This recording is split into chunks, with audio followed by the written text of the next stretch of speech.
कि या जी, तो वहां सरकारें हैं और या फिर जी, उन लोगों उन जगहों पर, उन राज्यों में उनका जी, अपना ठीक ठाक पकड़ बिल्कुल। है। जी। तो ऐसे में जो आज नाम आया है इंडिया, हालांकि उसका जो फुल फॉर्म है उसमें डी को लेकर के कोई डेवलपमेंटल भी हो रहा है, डेमोक्रेटिक भी हो रहा है, वो सब चीजें चलती हैं। और कल भी हम लोग क्या बात हो रही थी कि जो ये अलायंस बनते हैं वो इतनी जल्दी नहीं बनते हैं, 6 महीने, 7 महीने, 10 महीने लग जाते हैं। लेकिन 2-3 महीनों के भीतर जो विपक्ष ने गेंद उछाली है वो मेरे ख्याल से ज्यादा महत्वपूर्ण मानी जा रही है। जी। धन्यवाद अमरीश जी। देखिए, ये बात बिल्कुल सही है कि जैसे आपने कहा कि देश का एक बड़े हिस्से को रिप्रेजेंट करने वाली पार्टियां वहां मौजूद थीं और राजन जी ने उसको करेक्ट किया। 80 करोड़, मतलब अगर 80 करोड़ मतदाताओं का प्रतिनिधित्व वहां हो रहा है तो इसका अर्थ जो हमने प्रधानमंत्री मोदी जी के भाषण में आज देखा है वो सीधे सीधे परिलक्षित हो रहा है। वो एक अभी बॉडी लैंग्वेज की जो बात हो रही थी इस तरह से कर रहे थे, लेकिन जो सवाल ये है कि जो उन्होंने भाषण दिया, जो आज उन्होंने शब्दों का की मर्यादा पार की, क्या वो एक निर्वाचित संवैधानिक लोकतंत्र के प्रधानमंत्री को देना चाहिए था? एक तो ये इस अगर हम उस नजरिए से देखें तो सचमुच में कमजोर से कमजोर आदमी, आम मतदाता भी ये कहेगा कि ऐसी भाषा हमारे प्रधानमंत्री को नहीं बोलनी चाहिए थी। दूसरी बात यह है कि आपने जो कहा, हम लोग गवाह हैं और हम लोग शामिल होते रहे हैं आपकी चर्चाओं में भी, और हम लोग कहते रहे हैं कि कई बार जो 3 दल हैं, जिन 3 दलों के लिए मनाना कांग्रेस को भी मुश्किल होगा और शायद वो प्रतिपक्षी एकता के भागीदार ना बने। अभी भी 2024 काफी दूर है, लेकिन ममता बनर्जी का वहां उपस्थित होना, जो एक जमाने में कह चुके थे कि यूपीए का कोई अस्तित्व नहीं है, शरद पवार की पार्टी का होना, जो शरद जी एक बार कह चुके थे कि वो कांग्रेस एक ऐसी जमींदार है जिस हवेली तक नहीं बचा पाई, और अरविंद केजरीवाल ने तो क्या नहीं कहा। लेकिन अगर वो आज बेंगलोर में हम देखते हैं कि पाते हैं एक मंच पर उपस्थित हैं, तो इसका अर्थ ये है कि अब सबको अपने अपने अस्तित्व बचाने के लिए संघर्ष करना पड़ रहा है।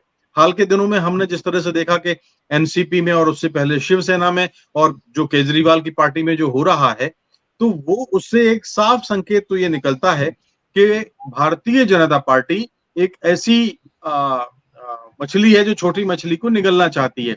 और हम बार बार मैं तो बार बार ही इस बात को एक खतरनाक संकेत मानता हूं, अलोकतांत्रिक मानता हूं, कि जो बिहार की धरती पर जेपी नड्डा ने कहा था, वो कहीं ना कहीं उस योजना का पार्ट है जो उनके मुंह से निकल गया था कि इस देश में प्रादेशिक और क्षेत्रीय पार्टियां खत्म हो जाएंगी। अच्छा हुआ उन्होंने ये नहीं कहा कि खत्म कर दी जाएंगी, लेकिन वो एक बहुदलीय लोकतंत्र के लिए, जो हमारा संविधान जिसकी इजाजत नहीं देता, उसके लिए जो उनका बयान था वो गैर जिम्मेदाराना था। वो इस बात को शायद समझे हों या ना समझे हों, लेकिन बाकी पार्टियां जो आज बेंगलुरु में एकत्रित हुई हैं, उन्होंने इसका अंदाजा तो लगा लिया। दूसरी चीज, कांग्रेस ने जो अगुवाई की बात स्पष्ट की है कि वो नेतृत्व नहीं करेगी, तो ऐसी स्थिति में ममता बनर्जी, शरद पवार की पार्टी और अरविंद केजरीवाल की पार्टी और काफी हद तक नीतीश कुमार थोड़ा सा राहत की सांस ले सकते हैं। और अभी 1 साल का वक्त है। अच्छी बात यह है कि पहली बैठक हुई, दूसरी बैठक हुई और अगली बैठक फिर होगी, तो ये बैठकों का सिलसिला चलता रहेगा और तब तक कुछ धुंधलका जो छाया हुआ है, मुझे लगता है कि वो दूर हो जाएगा, क्योंकि तब तक ये जो 5 राज्यों के चुनाव हैं आने वाले दिनों में, वो चुनाव हो जाएंगे और जिनमें से 3 राज्यों में तो फिर आमने सामने की भारतीय जनता पार्टी और कांग्रेस की सीधी सीधी लड़ाई है। तो 3 राज्यों में से ये पता चल जाएगा कि कांग्रेस इन चुनावों के बाद ताकतवर होकर उभरी है या उसके पास और भी मजबूत हुई है या कमजोर हुई, जो भी होगा। लेकिन ये हमें लगता है कि एक डेमोक्रेटिक नजरिए से अगर हम देखते हैं, लोकतांत्रिक नजरिए से देखते हैं, तो एक बार फिर मुझे 77 की याद आती है, जब लोकतंत्र बचाने के लिए जो बात हुई थी, जनता पार्टी बनी थी और प्रतिपक्ष संयुक्त हुआ था।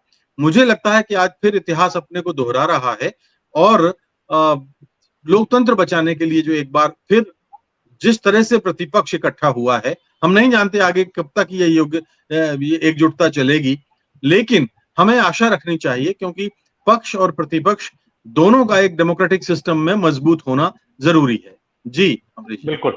डॉक्टर सुनील, हम अपने को अनम्यूट करिएगा।